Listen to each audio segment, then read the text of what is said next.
Debt is a dirty word. Most people run away from it.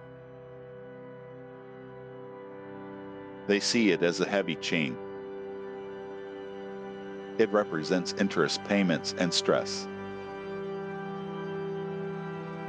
But look at the very top. The billionaires. The massive real estate moguls. They are swimming in debt. They owe millions, even billions. Yet, they only get richer. They are not stressed. They are actually quite calm. How can two people use debt differently? One uses it to buy a cage. The other uses it to buy freedom. There is a hidden bridge here. A bridge made of paper and logic. The wealthy do not fear the bank. They use the bank as a tool. Imagine you have $1 million. Most people think about spending it. They think about the taxes first. Selling stocks triggers a tax bill. The government takes a huge bite. But the wealthy hate paying taxes. So, they never sell. Instead, they go to the bank. They show the bank their assets. They ask for a loan. Not for a car or a house. They ask for a line of credit. This is where the magic begins. The bank sees the collateral. They offer a very low interest rate. The wealthy individual takes the cash. They use that cash to live, or they use it to invest more. The original $1 million stays put. It continues to grow and compound.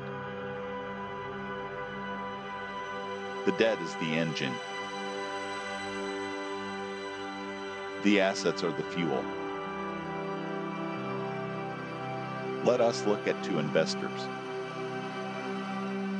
Meet Robert and Thomas. Both own $500. 000 in stocks. Robert wants to buy a rental property. He sells his stocks to get cash. He pays $100. 000 in capital gains tax. He is left with $400. 000. He buys the property. His stock portfolio is now gone.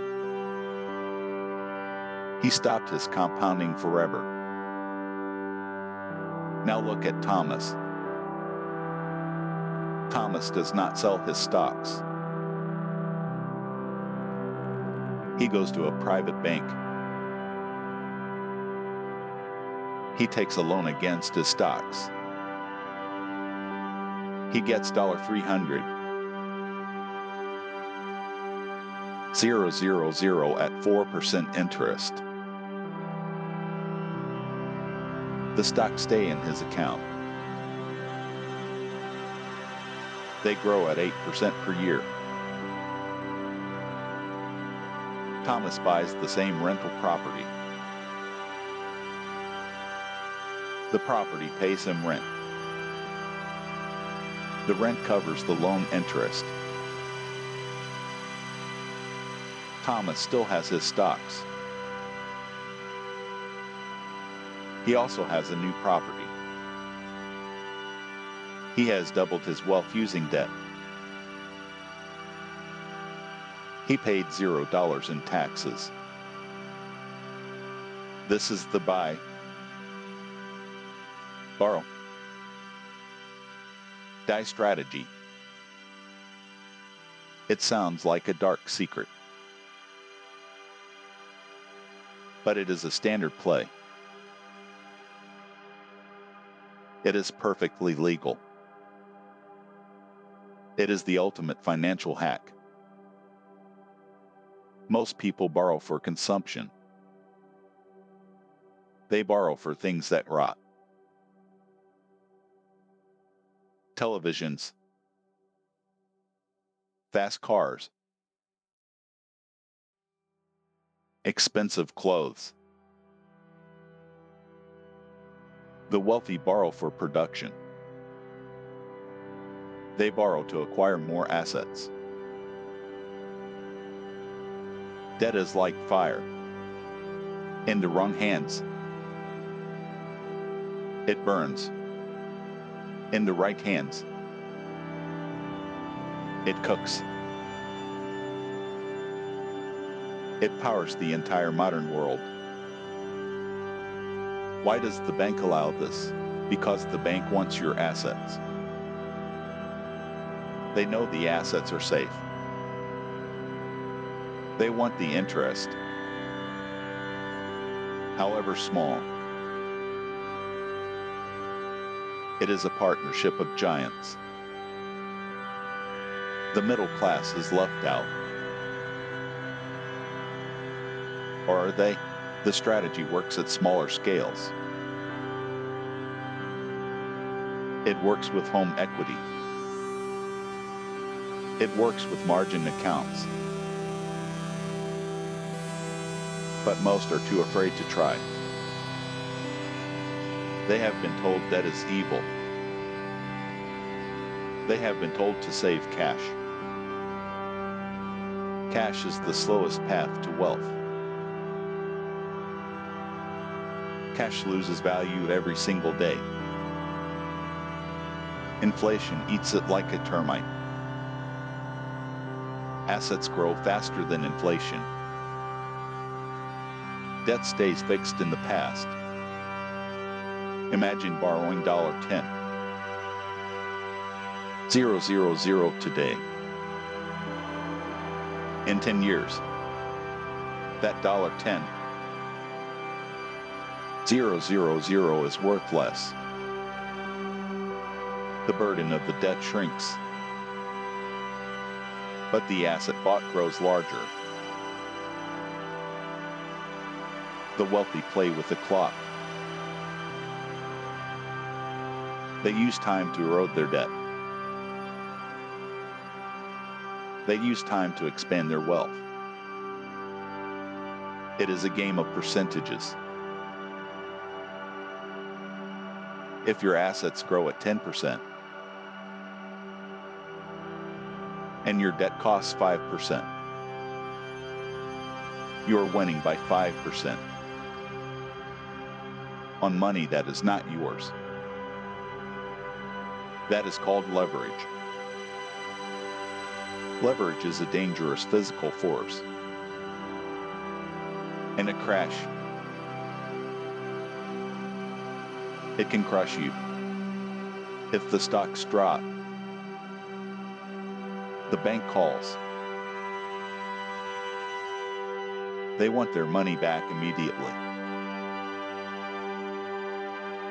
This is the margin call. It is the nightmare of the wealthy. So, they never borrow too much. They stay in the safe zone. They keep plenty of breathing room. They are not gamblers. They are calculated risk managers. They know the floor could drop, but they also know the ceiling is high.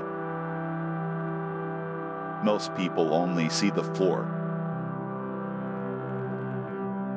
They are paralyzed by the risk. The wealthy are motivated by the gap.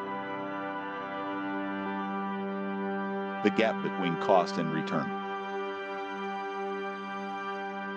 This gap is where fortunes lie. It is invisible to the untrained eye. Look at a massive apartment complex. The owner likely put down 20%. The bank provided the other 80%.